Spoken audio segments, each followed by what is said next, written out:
Think about that. The crank horsepower of this car is literally triple.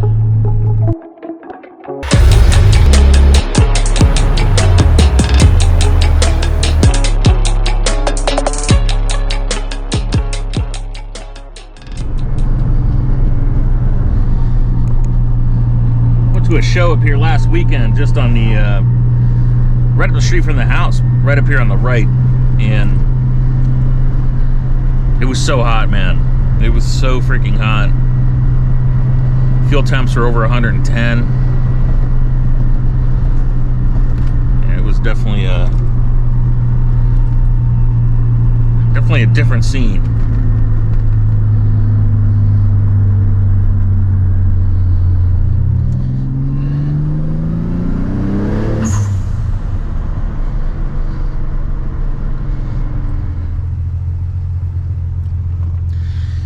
Got the helmet cam on here. You can see me. You know what I like about the Nismo is that, I don't know if you guys can see that, but the the left turn signal lights up. The dot on the left there. What's up, baby girl? What's your name? Nipples. Nibbles? That thing looks good, man. Thank you. Dry it off. You didn't dry it off. You'll learn. No, we're gonna drive real fast. Okay. Bye.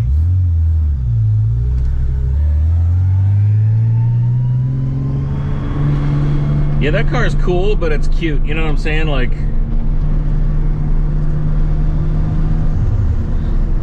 oh, they stopped.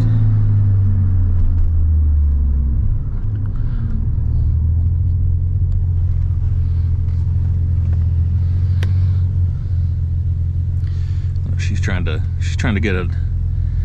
trying to dig me out here. That ain't gonna work. I mean, it will. Hear that squeak? Clutch. And it's not a belt. The clutch squeaks. This car runs a light and stock flywheel.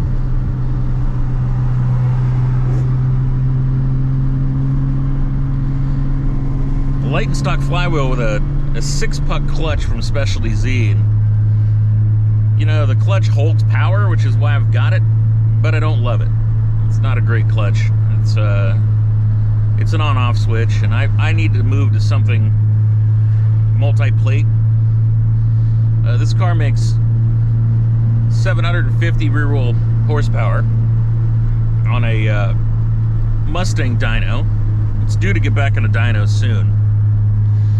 It makes, I don't know, about 760 foot-pounds of torque. So the clutch has to be able to hold that torque, and that doesn't always happen with other clutches. This is the only clutch that is pretty much bulletproof. But the one rub on this clutch is if you glaze it, it squeaks. And this clutch has been slightly glazed. I'm actually worried about it holding power. When I first got the car, I noticed that it squeaked, but first got the car back from my tuner. So far, so good. So the game plan with the clutch is to take the car to the drag strip and break the transmission in the process, and then we'll figure out what clutch is going to go in it. Now, one of the things about these cars is if you don't fill up the window washer fluid, you get a yellow light in the dash.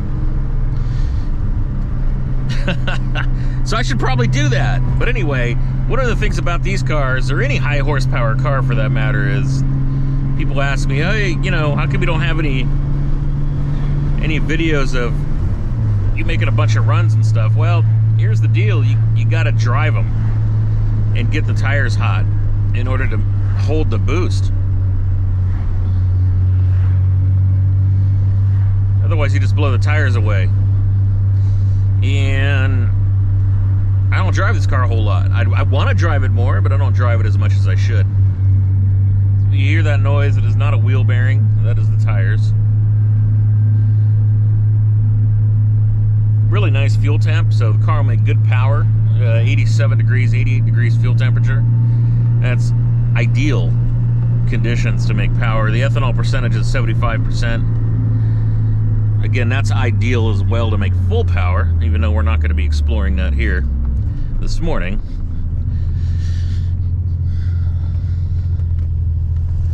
With a Nismo is gorgeous, isn't it? Gorgeous.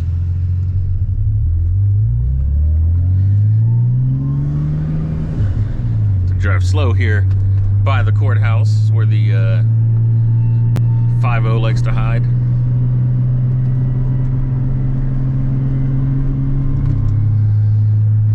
So ethanol, everybody asks about ethanol.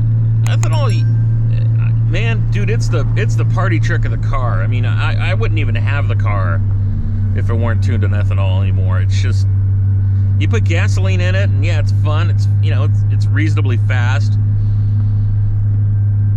But ethanol's the ticket. It's got the smell. You know, I used to run this car a lot back in the day on 100 octane race fuel at the pump. So we used to laugh and call it pump gas, which it's clearly not. But, you know, that allowed me to turn up the boost, and ethanol, having ethanol available fairly widely here. There's 4 or 5 stations that have it in my area. It's the way to go. It smells great. It gives you that just terrific smell. That was a little sketch there.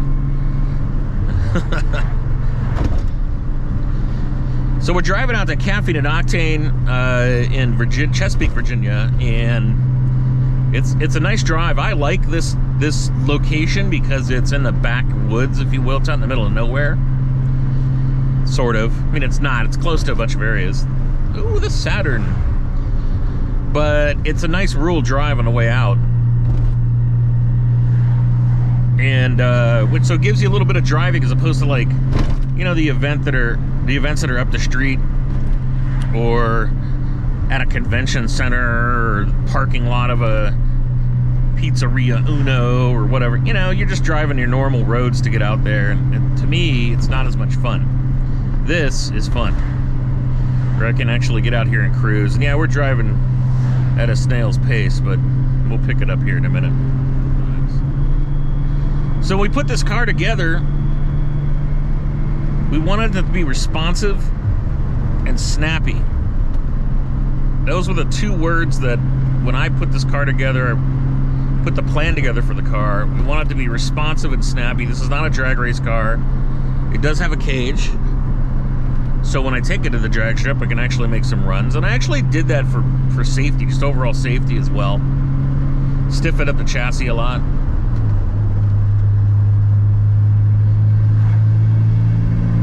I should have gone for a pass.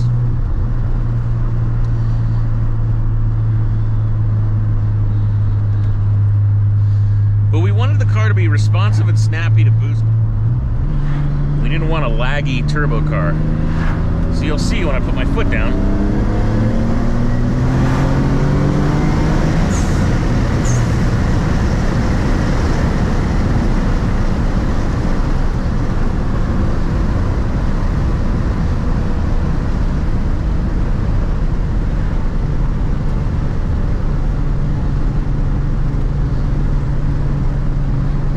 The car moves, and quickly. It makes a lot of early power. Peak torque is down near 4,000, which, if you're into modern day cars, is not totally impressive, because all of the new cars make their peak torque down in the 2,000s to 3,000 range. This is not that. You can't do that in these setups. Just the engineering of the motor is not there. So the car uses stock cams with a mild, kind of a mild ported head. Larger valves. So we wanted to move as much air in as quickly and as out as quickly as we could.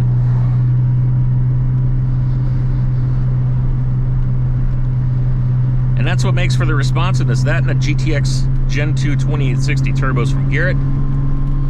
The best turbo setup for this car, whether you go with the 60 trim, the 60 millimeter wheel or the more powerful 67. So I went with the 60, the smaller version, which arguably people would call less powerful because it doesn't make quite as much power, but it spools faster. And again, snappy and responsive is what we wanted this car to be. So what you just saw back there, I kind of soft-footed into I was in third gear. I didn't just mash the throttle because I didn't want to spin the tires since I had to make a maneuver to the left. And I also detected a little bit of breakup. I think I've got a little bit of water in this fuel. It's either that or I need to change the plugs. So we'll figure that out. We'll square that away here this week.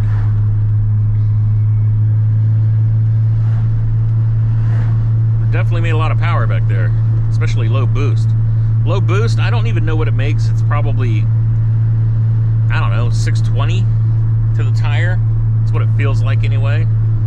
But as you get out here, you can see it just gets really pretty.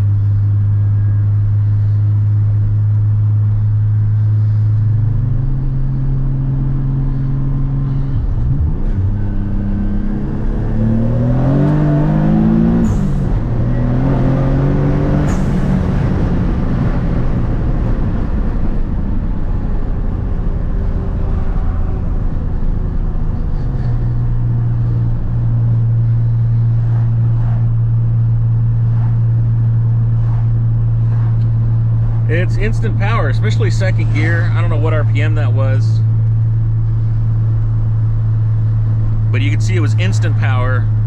And I shifted rather slowly as well, just to demonstrate the fact that it doesn't fall out of boost. It's right there when you shift. And that was the other thing. We did not want to create a drag race setup where it is gigantic turbos that fell out of boost in the shift. So, yeah, what a beautiful day. It's a nice temperature for this. So that was second to third gear. And that ripped. So that's kind of the car. You know, it's got the supporting cast of characters to make that power.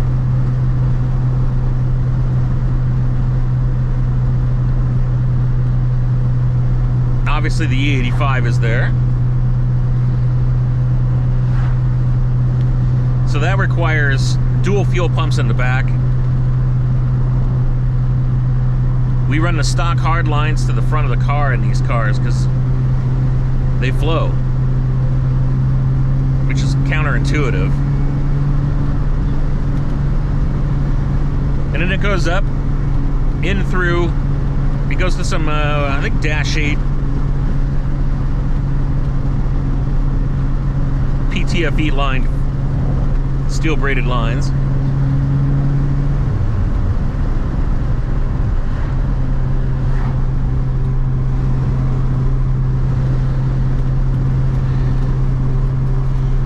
And then into some BDE is the manufacturer who makes the fuel rails. They're a top feed 1050cc injector, so they're not even that big. We're using about 90% of that injector duty cycle, so there's not a whole lot of headroom, but a little bit.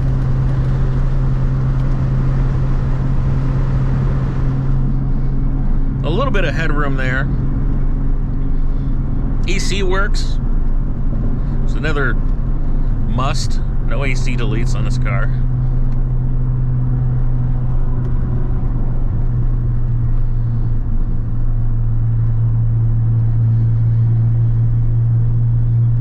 So the fuel runs in through the top feed injectors down into the engine. We've got a ported intake manifold that's not really super gutted out, just smoothed out and port matched. Down in through larger valves on both sides. Like I said, the stock cams. The only thing a bigger cam on this car does is move the power band to the right on the dyno. So, you know, if you're making peak horsepower or peak torque here, it moves it to the right. And I wasn't really looking to increase the red line. I want the motor to live. So as you can see, I only wound it out there at about 7,000 RPMs. I'm not trying to go to 8, which these cars can do. And so you got forged pistons, forged rods, WPC treated crank and main journal bearings. So it's not a radical build at all. By any stretch of the imagination, this car is not radical. One would consider this a budget build. And yeah, I had dual intakes on it already and exhaust on it already, and so I didn't have to buy 100% of all of the parts, which is good because I did a lot of upgrades over time. But this motor was built a couple of years ago. It was put together. I took delivery of the car from the tuner in 2019 and have been sorting out a lot of issues ever since, just reliability issues with the setup, more so just dealing with the age of the car. So replacing things here and there to make the car as clean as possible. So it's about ready to go in for some paint work. It's going to go in for, this interior is faded, so it's going to go back to what it should be, which is a darker blue. You can kind of see down by my knees there. And it needs some coilovers on it and other suspension bits. So I've spent the last year and a half or so dialing the thing in, and so far so good, knock on wood.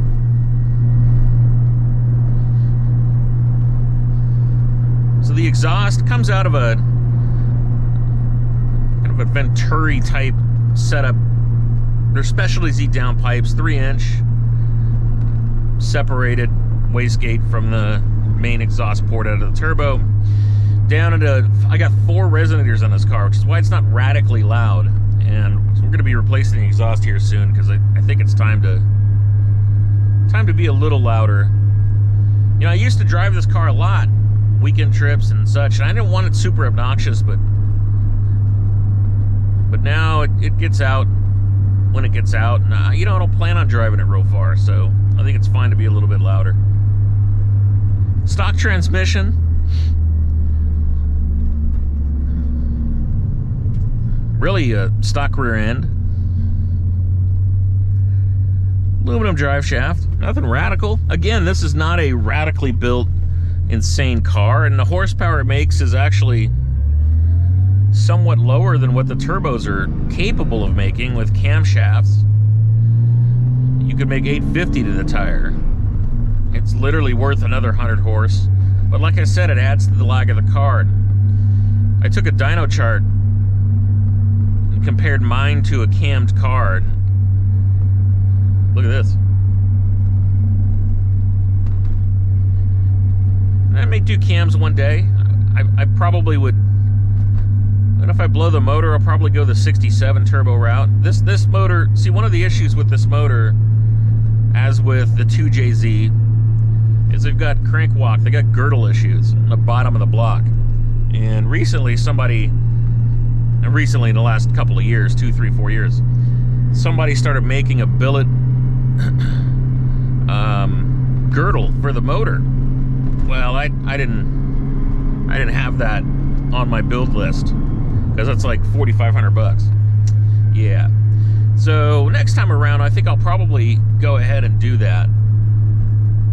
And I'm actually contemplating potentially having a motor built now. So I don't know how long this is going to last. And I don't want the party to be over for a year. So I'm potentially thinking about having Z-Shack build me up a short block. Actually, it'd be a long block by the time I put heads on it. And have it in my garage. And, you know, this one pops. I'll pull it out, put the new one in. So it's got all new harnesses on it. It runs, so electrical is one of our issues with the car being so old.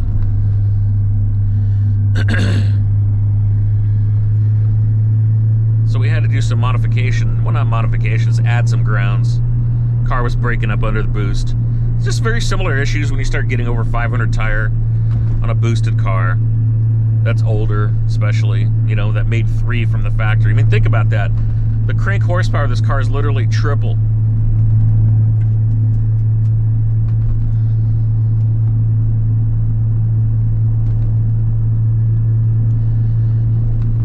So, keeping with the theme of the budget build, that's why it makes the power it does, but it accomplished the other mission, which was responsive and snappy. And that was a prerequisite when we built the car. And I say we, this car is the brainchild of my friend Mark Leader and myself. Many a day sitting, talking through a setup, conferring with other folks in the industry, and that was the consensus.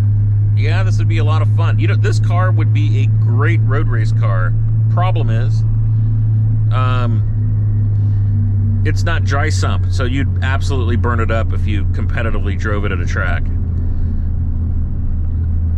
Everybody takes for granted the new Corvette or any bevy of BMWs or a lot of these cars that are coming out from the factory with greater than 400 horse that have a substantially baffled oil pan or even dry sump. And that's the ticket, man. That's the way to go. I'd like to have an AccuSump in here. Certainly give me a lot more peace of mind. Oh, we got a little highway here. Okay. Okay. Alrighty. I'll oblige.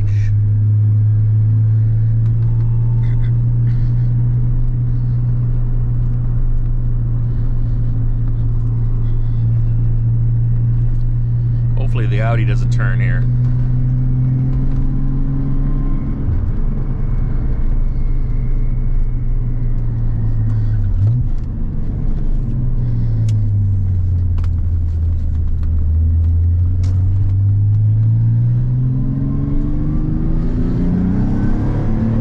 And that was just a touch of the throttle.